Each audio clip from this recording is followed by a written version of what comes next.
People overestimate and pedestal the idea of being an entrepreneur. I'm telling you, this isn't the most important point. Maybe not more important than being stuck in fear, but it's the second most important point. People overestimate the reward of being an entrepreneur. They overestimate what it's going to be like. They infatuate and fantasize about the results. And it's like it's an escaping tool. It's like, I'm not satisfied with who I am. I don't feel okay with who I am. So I'm going to lean on the fantasy of this future place I'm going to get to avoid feeling the dissatisfaction I feel with my current situation, because I haven't learned to love myself and love life. So I'm going to attach onto this idea that I'm going to get to this magical place in the future called entrepreneurial financial freedom, passive income, get rich quick, flow time. And it's just going to be amazing. And everything's going to be great. And there's this real immature understanding of what it's actually going to be like. And it's very, very toxic for results, because what it presupposes is that it's kind of hinges on one layer. It hinges on the thing I was saying as the last point, where people underestimate the challenge. If you're thinking it's going to be good, it's because you're not seeing the drawbacks of being an entrepreneur. If you don't feel satisfied with your life as an employee, you ain't going to feel satisfied with it as an entrepreneur. Yeah, because if you're an employee, that's where you're meant to be now, at the moment, right now in this moment, until you quit, and you're not meant to be there anymore. So right now you're meant to be there. And if you can't learn to be where you're meant to be and see the beauty of it, it's not going to get better as an entrepreneur. It's going to get worse. You know, a lot of people go into entrepreneurship thinking, I'm sick of working for somebody else.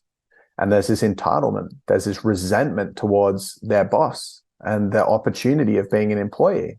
And they have entitlement. No, they've got resentment towards employment and towards their boss. It's a very unhealthy place to be in, because you're assuming that their life's awesome and that they're doing you wrong and that your life is crap. And I'm not saying that you who are listening to this believe this, but even if there's a hint of it, I think everyone has a hint of it until they've been a successful entrepreneur and had employees. But I notice it with pretty much most employees have entitlement. And what it is, it's a presupposition. It's like an illusion that their life is worse than what it is, and that the person that is running it, their life's better. And it's not seeing the gratitude for what you have.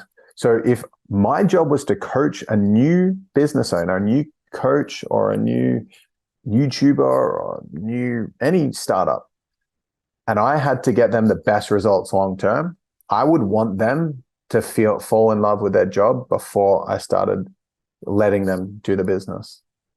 Seriously, it's going to make their results as an entrepreneur way better, because you're starting to see things more balanced. You don't have this infatuation of life's going to be so good then, and what I have now isn't good. Because we have 11 million bits of information flow into our awareness in every second. 11 million bits, 8 or 11, something around there. But we only really register 40 bits in every second. So the 40 bits of information that your mind's choosing to see when you walk into the workplace in the morning is evidence, or bits that reinforce the idea that it's not good, that that you're not being treated well, and the boss is like this, and the employees aren't like-minded. But until you can get to the point where you can see the beauty and feel the gratitude for the opportunity to be connected to other human beings on a daily basis that you're in the same team with, like, that's your family right now. Until it's not, it is, right? That's your life. This is your best life right now. You're not going to find more fulfillment in entrepreneurship. I don't believe I'll ever be more fulfilled than I can be in this exact moment with you. Honestly, don't feel like I can be more fulfilled. I'm going to be way more successful in the future with what I do, because I'm going to keep getting better and put value out there, and it's going to amplify.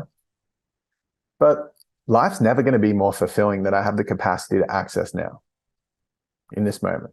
The potential for fulfillment in this moment is the same as what it'll be when I'm on stage in front of 10,000 people or 2,000 people at the Melbourne Exhibition Centre delivering a keynote presentation, and all these people have come. I made $1 million from it, and whoop-de-doo. I'm not going to have like all of a sudden I open up a portal for way more fulfillment in that moment and life's way better. No, I'm still doing what I love in this moment. And so this is a lot of people that I've noticed get into entrepreneurship are using it as an escaping tool because they're not satisfied with who and where they are now.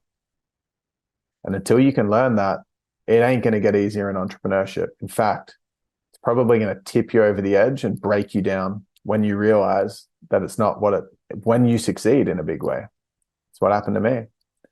I was like, it's going to be so awesome, and made over $10 million as an entrepreneur. Lonely as hell. Had all the things. It didn't feel good. Didn't get treated the way that I desired to in relationship because I didn't deserve it. Because I didn't know how to prioritize things. I didn't know about my emotional wounds and trust issues and commitment issues and intimacy blocks. And just, it was like a really big wake up call. Oh, I thought this was going to make me really fulfilled, but it didn't. And it was so much more painful because of the expectation I had. Because I, in the first place, was attempting to escape the moment that I didn't feel satisfied with. I was attempting to escape the person I didn't feel satisfied